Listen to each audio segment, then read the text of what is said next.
have a conversation with our universe. First of all, we're bringing Chris Hallows on. Chris was on stage last year at the Leveling Up panel in Sales Mastery. And Chris, good to see you, man. Welcome. And you're with Wallach & Volk in Arizona, right? Yep, Flagstaff. Yeah, Flagstaff. Awesome. And just so everybody's clear real quick, last year, Chris helped 161 families for $46 million in fundings. Year to date, it looks like he's at 120 families for about $31 million. With all the contracts and locked refis, it looks like he'll come in at about 153 or so families for almost $42 million first week of July. That's exciting, dude. It's good stuff. It's good stuff. Wow. Good start. Good start. And by the way, just #1 in branch production, #1 in branch profit, and #1 currently in the company in personal production. We're having a good year. Being humble about it. Virtual fist pump to the camera. Boom. Have you seen anybody just be like stupid on how they do fist pumps in the digital world? They come like fist pump, and it's not even on the camera. Fist pump. Yeah, you gotta get fist pump. Nice. It's not your first one. And then we're joined by Logan Martini. Logan Martini is an extension of the Martini brand. Kevin Martini, his father, has been on stage several times at Mastery, as has Logan. This is his second year in the business, and year to date, 2020, Logan has already funded just shy of $42 million. His pipeline right now is knocking on the door of $13.5 million. And Logan, you're always a joy to talk with. It's good to have you on with Coffee. Thank you for having me. Yeah. So guys, we're going to go for just probably half an hour or so. And I've got the guys just ready to answer a couple of questions. As is always the case, if you want to tee up a question, just go to the live comments box and put it up there. I'll gaze over there every once in a while and make sure we get these questions answered. So Chris, I wanted to start off with you. I think that, one of the keys right now in differentiation in the market is the discipline around realtor business, purchase business, and the refi business. You're doing some really stellar things with your agent partners and whatnot. And you made a comment that it's a perfect time to do it because no one else is doing it. So talk to us about what you're doing in your local market right now with your agents to really disrupt the market and do something that none of your competitors are doing. Thanks, Todd. Yeah, everything that we're looking at is really, comes down to good, better, best. And so that's where, when COVID initially hit, it's first and foremost, good to be showing up, better to, take advantage of refi or, connecting with folks. Cause I think like everyone, we were getting those calls asking for 0 to 0.25% interest rates from the Fed. So there's, better, but I had some really neat opportunities where I decided that, a lot of people were getting caught up in the noise and the fluff and maybe really, emotionally in what's happening. And I don't want to disclaim, I guess full disclaimer, I don't want to discount what's going on in different markets in different areas of the country where COVID is certainly a bigger deal than in my particular area. But when a lot of people, it hasn't really hit very aggressively here in Northern Arizona. So when a lot of my peers were jumping out there and posting, more kind of feel good stuff, I felt it was my responsibility to really just focus on how the mortgage industry was changing. What's the rubber hit the road on programs? What's changing out there with, can we actually close loans? Can we record loans? So I took it upon myself to call my county recorder. I took it upon myself to, talk with my CEO about how's our pipeline looking? Where's the disruptions going to happen? And then doing one-on-one calls, as well as then I do a monthly mastermind call where we do Zoom with, I invite about 30, 40 agents, get typically about 18 to 20 on the call. And then we're recording and sending that out to help people know, hey, here's what you can do. Here's where you need to differentiate in the market and gain market share in this opportunity and make data-driven decisions, not just emotional. Some realtors are putting out, cooking videos out there where it's like, hey, people just really want to know, can they record and close a home loan and how can they get that done? And I got a lot of feedback from our realtor partners on saying, hey, no one is telling us this, that was really valuable for them to tell families where it counts.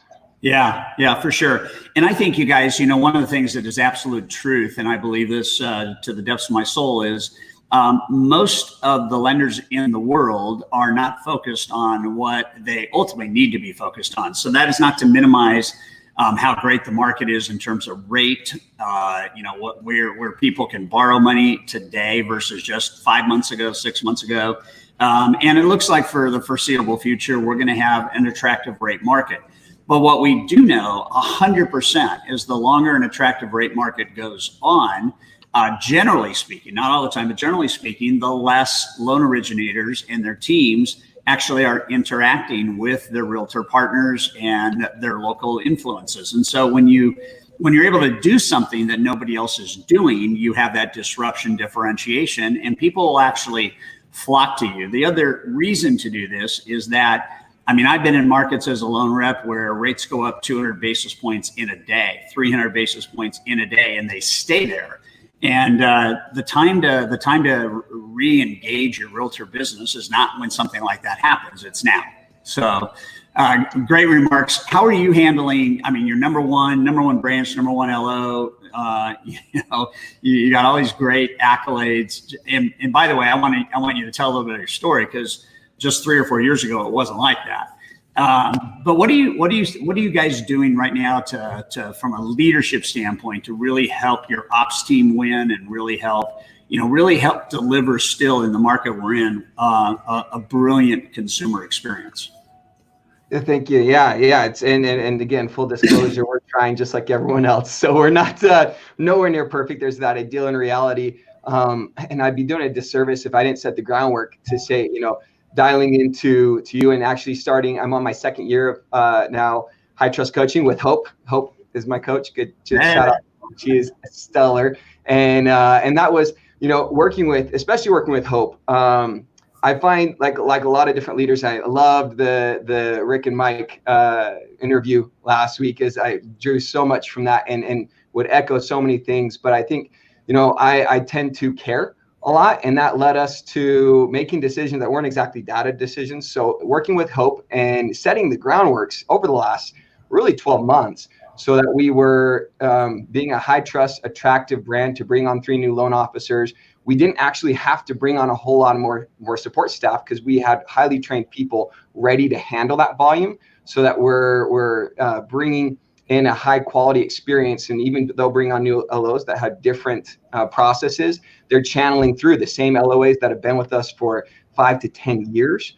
And then really focusing on data-driven decisions, and kind of, even though it's a good time to have emotions on our sleeve, it's also an important time to be data-driven and a little bit, I hate to say emotionless, but looking at numbers and saying, okay, we can scale this LOA, and where can we put more business so that this takes stress off of this LOA, and really just being a team from an entire branch standpoint is really where we've helped to scale that volume without too much pain and without having to bring on too many new people or train. We have brought on new people, but have really worked to make good hires that have been huge opportunities for us. So we have hired a new processor to help with the volume that we're doing, from a branch level, doing on average about 20 million right now. So we have 3 processors, just get metrics here, 4 LOAs, 2 additional admins, and we're doing that business then with 9 loan officers.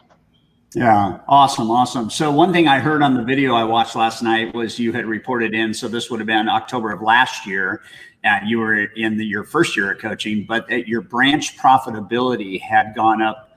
I think you threw out a number, 361%. And just as a branch manager right now, talk about what does it feel like to watch your branch profitability grow by 361%?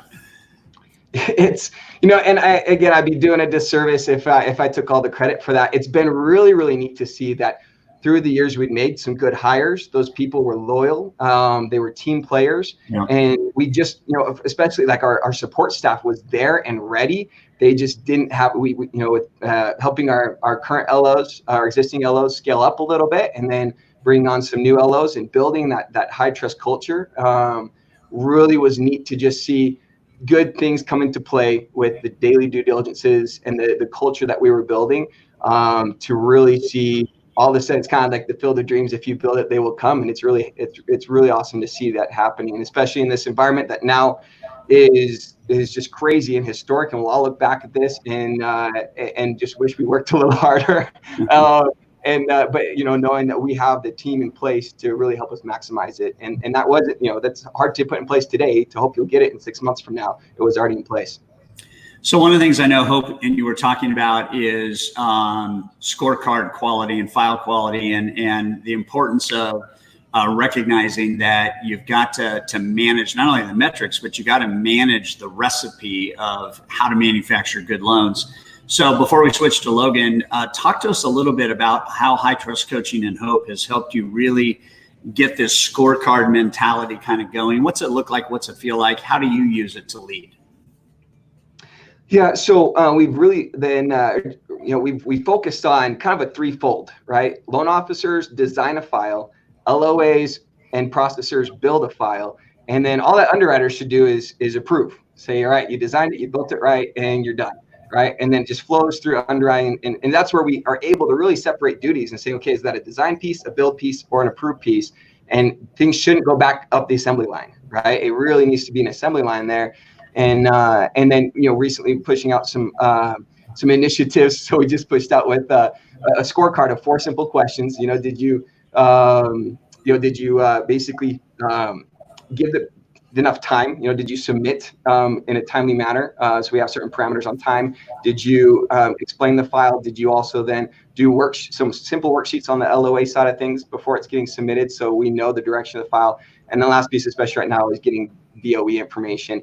And so, it's just a matter of doing those simple things where we have some rewards going out, and then we also have the bottom of the barrel is going to have to pay for their gift card for their processor, plus submit an improvement plan to me. So I think the idea is, we always look at volume and give big kudos to the high volume, but some of those high volume sometimes isn't the highest quality, and they also need to be rewarded, maybe a little shamed on knowing that, hey, we need to be good operators right now, because it breaks the chain.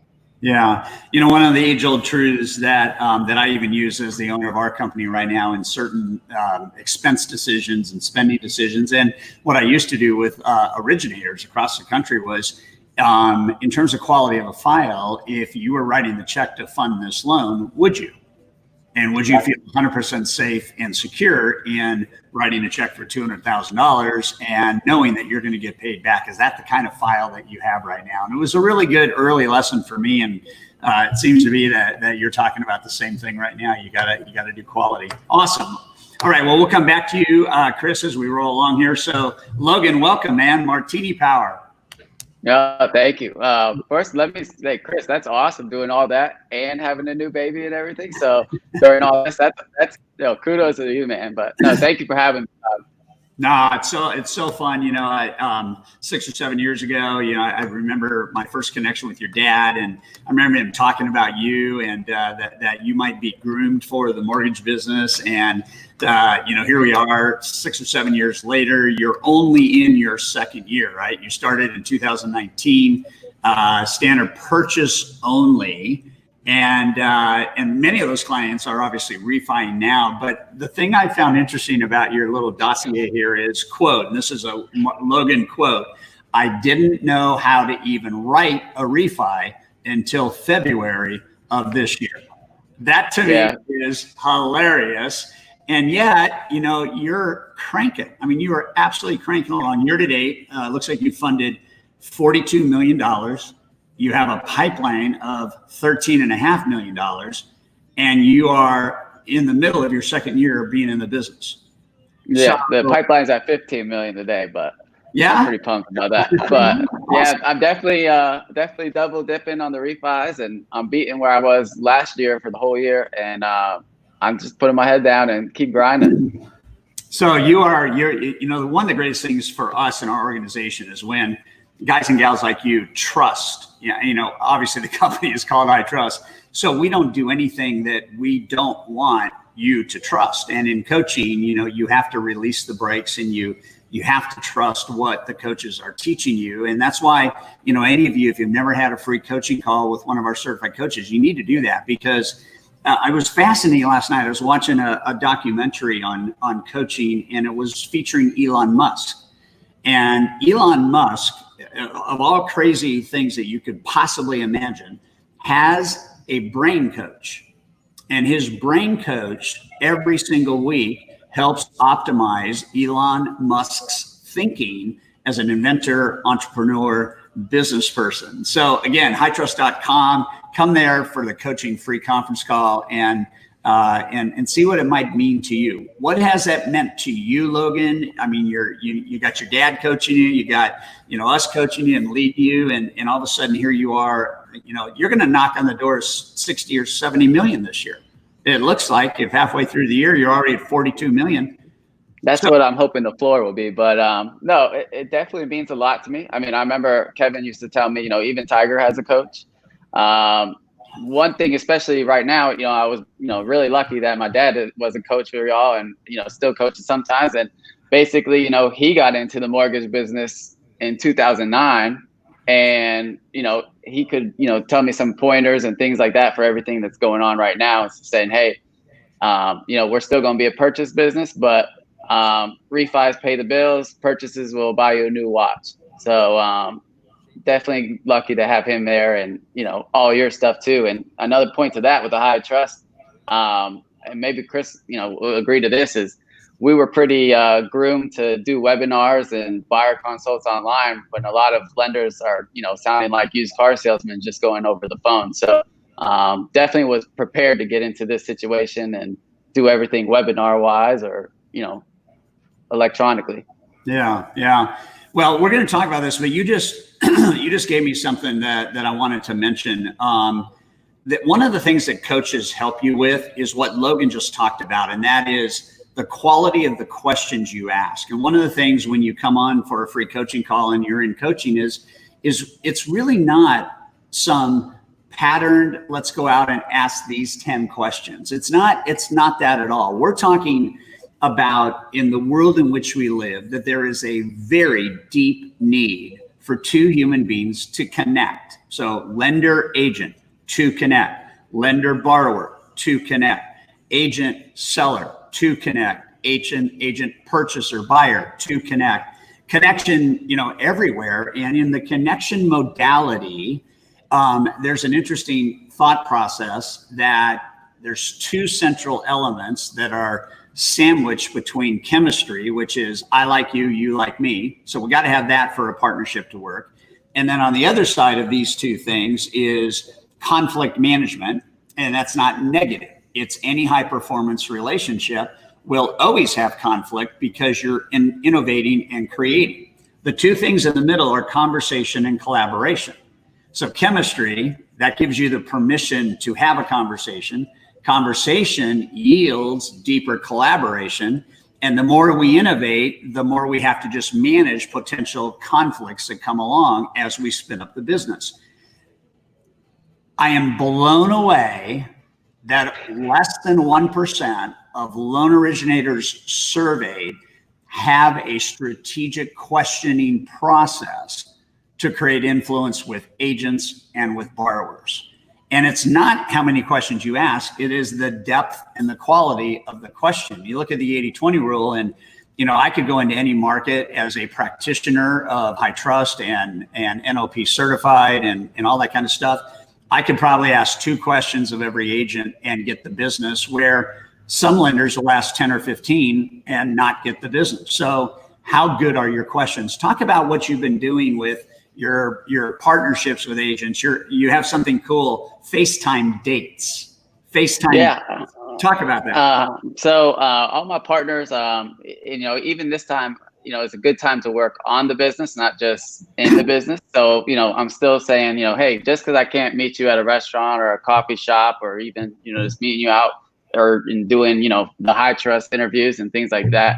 I invite, the agents, hey, let's just hop on a webinar, kind of like what we're doing now. And they're more open to doing the high trust interviews and, getting to know each other like this, believe it or not, than, hey, let's go meet at a restaurant and take time out of your day. And I think that's just awesome. And, even if the business switched that way, it's just going to, like you're saying, give us everybody more chemistry and more trust for our customers. Yeah. And, everybody viewing this, if you have not watched the Teresa Odette and the Linda Granger interview we did last week, you got to watch that. It was so powerful to see what a real connected relationship looks like and feels like. And 2 weeks ago, we had Jim Moore on, who is Marty Preston's realtor partner. these guys are talking about relationship that I think personifies loyalty, value, connection. And today in the world in which we live, we are not doing enough of that. So deep dive into, is there a regimen behind the FaceTime, dates? Are you doing it once a week, every other week? Is it random? Are you simply making calls on FaceTime instead of the regular way? Unpack that a little bit, because that's a great idea for the market. Yeah, definitely making calls on FaceTime because, right now, especially all the robocalls going on and everything like that, it's someone or someone you need to talk to if you just get a random FaceTime. Yeah. And I'm going, some are referrals, agents saying, hey, you need to work with Logan, or you need to work with Kevin, but basically I'm just getting on and saying, hey, I was thinking about you. I know times are tough. And how can I help you right now? And I'll scratch your back, you scratch mine. Who can I help you with? I got your back right now, even though times are hard. Yeah. So here's a great idea for everybody, just to think through. So both Chris and Logan have been through the High Trust Sales Academy, and both know what I'm about to say as soon as I say it. But one of the things that I think is a very smart strategy for today, the moment we're in right now, is to set up FaceTime, Zoom, whatever, business review meetings with your agents. Figure out right now, in the month of May, the month of June, what do they need? Deeper questions equal deeper relationships. So what do you as an agent feel in the next 30 to 90 days you need in your business to continue growing it forward? And if you could just send out a meeting invite for 4 FaceTime calls over the next 6 weeks, and just have that agreed upon by them, and load your calendar up with your face-to-face meetings, whether we're using technology or a phone, which is technology or not, and start to figure that out now. Because here's what will happen. Let's say post-election, let's just say the market turns a little bit, refis start to dry up. Maybe they dry up a lot, maybe they don't. Nobody knows, right? We're not in control. But what we are in control of is, how do we set up the partnerships today to win tomorrow? And that's where everybody's missing it. So what have you found? Like, I know what I probably think the answer is going to be, but what have you found happens when you're making these FaceTime calls? Define that. Well, the funny thing is, in the beginning when I started doing it, you get to see how everybody's quarantined. So you're actually meeting the family. You are seeing what their dog looks like. You're seeing what their quarantine life is compared to yours. You're getting ideas of what to do when you're bored. But the most thing that I think everybody appreciates is that they're seeing how hard you're working, and you're not just a bank just saying, hey, I'm going to wait for the phone to ring. And I think they really respect that, because they're out there hustling. And I don't know about you guys, but there's a week or two where, they couldn't do an open house, or they couldn't go show a house, and people were literally buying houses just looking at the pictures. So they see who's putting the work in and who's not. And I think that will definitely carry over once all this passes over, because this too shall pass. 100% on that. Yeah, 100% on that. Before I get into another question with you, we have a user that asked, what is the most powerful question you ask? It's really interesting, because yesterday I was in our recording studio and I was recording the Connect session on asking questions and talking about the quality of a question. And then I recorded the listening lesson. And the interesting correlation between the question you ask and how well you listen is that's actually where the breakthroughs occur. And so most originators and most real estate agents do not have predictable questions that create influence. They're the normal questions. What are you looking for in a home? Blah, blah, blah, blah, blah, blah, blah, blah, blah, blah, blah, blah. And they just kind of do that kind of deal, right? Tell me about the home you want to buy, blah, blah, blah, blah, blah, blah, blah, blah, blah, blah, blah, blah. And there's nothing wrong with those questions, but to understand they don't differentiate you. All right. So the Facebook user that said, what's the most important question you ask? Imagine if every time you had an agent conversation, you asked this question: in the next 2 weeks, what are the 1 or 2 things I can do to help you win? You got to hit the pain. Done. Yeah.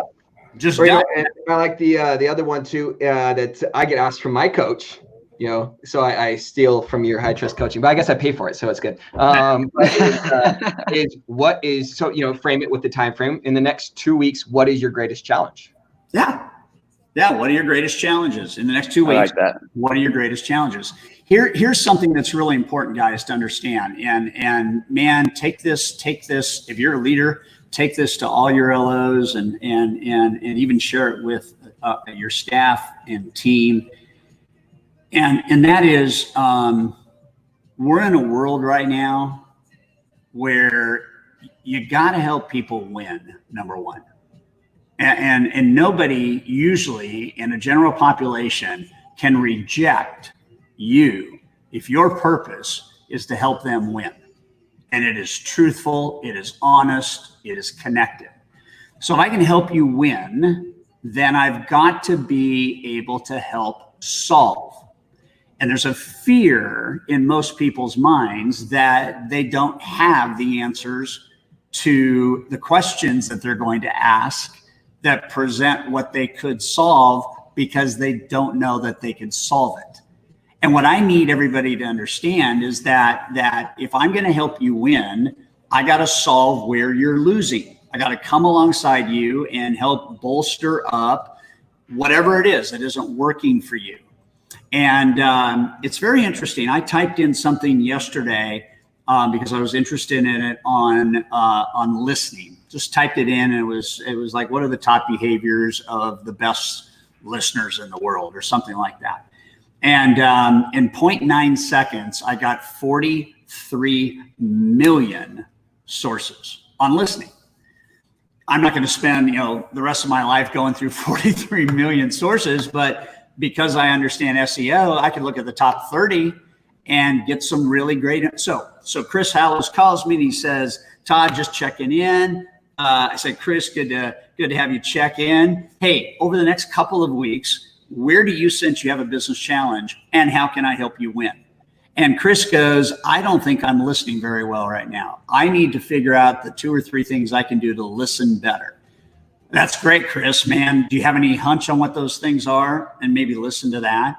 And then at the end of the conversation, I go, so Chris, hang tight. Between now and the end of the day, I'm gonna do a little research. I'm gonna find 3 or 4 things that I think will make a difference in your life as a listener. Sit by, look for those, and I'm done.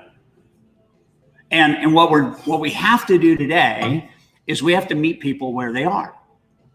We do not have a blanket solution. We do not have a, go through this course and you'll be great.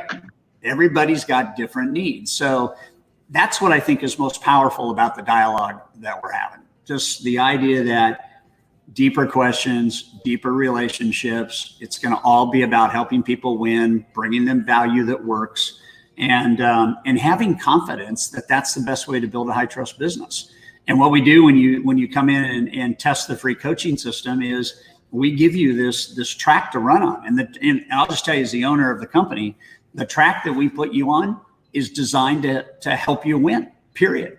End of story. And if you follow the track, you will win, just like in business. If you follow the right principle and the right principally centered track, you will win.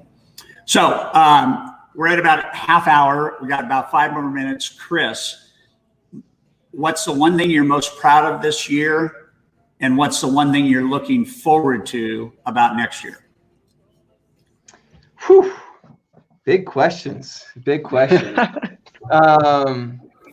Yeah, the one thing I'm most proud of, and Logan kind of hit on that as well, is being able to, through coaching and through just my personal belief system, is to find balance in these times, to where, I have 4 kids at home, 4 and done, right? And the 6-month-old at home, and to be able to, give in that area, to be here at, hitting it hard as I can when I'm at work, but really, I'm only doing like a 50-hour work week, which isn't terrible right now with the numbers that I'm putting out. And that starts in the early morning hours.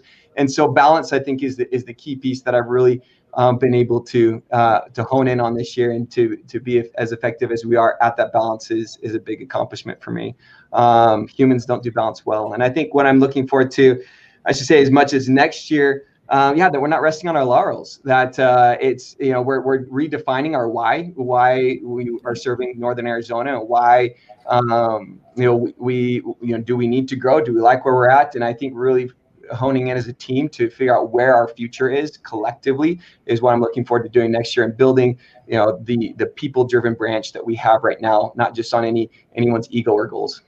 Yeah, no, it's exciting to see what you've done, and I predict greatness. I predict that this time next year you're going to be way beyond where you already are. It's great to watch. So, Logan, same question for you. What are you most proud of this year so far, and what are you most looking forward to about next year?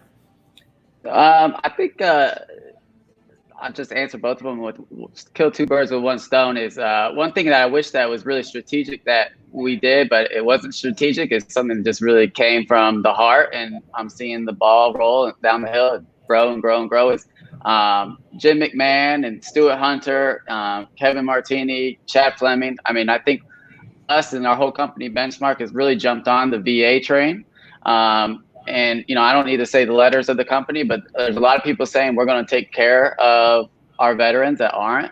And for example, I literally just closed a homeless veteran who was homeless for a year because two other people saying, hey, we take care of veterans, never took care of her at all. And she had 800 credit score, easy close, makes plenty of money. And basically just that's going to keep growing, because there's nothing more high trust than a veteran telling a veteran, hey, this is who you need to use because these people messed me over, or things like that. So this year I'm really trying to focus on growing that VA business. And, even when I go meet a new realtor, I'm saying, hey, even if you don't give me every deal, please give me the VA deals, because we are the best at doing VA loans, and we are going to make sure they close.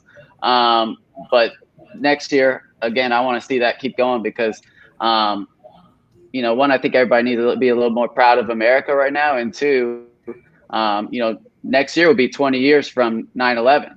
So that's all those veterans coming out of, service and things like that. And, our company really wants to take care of them. So that's pretty much what I'm really excited about. And you said, the VA business now is 20% of your book, right? Yes, because you take care of them, they'll take care of you. And that's how, we're a family business. So that's literally what we're built on. So that's really what we're going to focus on. Good. So we got the what you're grateful for and what you're going to focus on all in one answer. That's beautiful.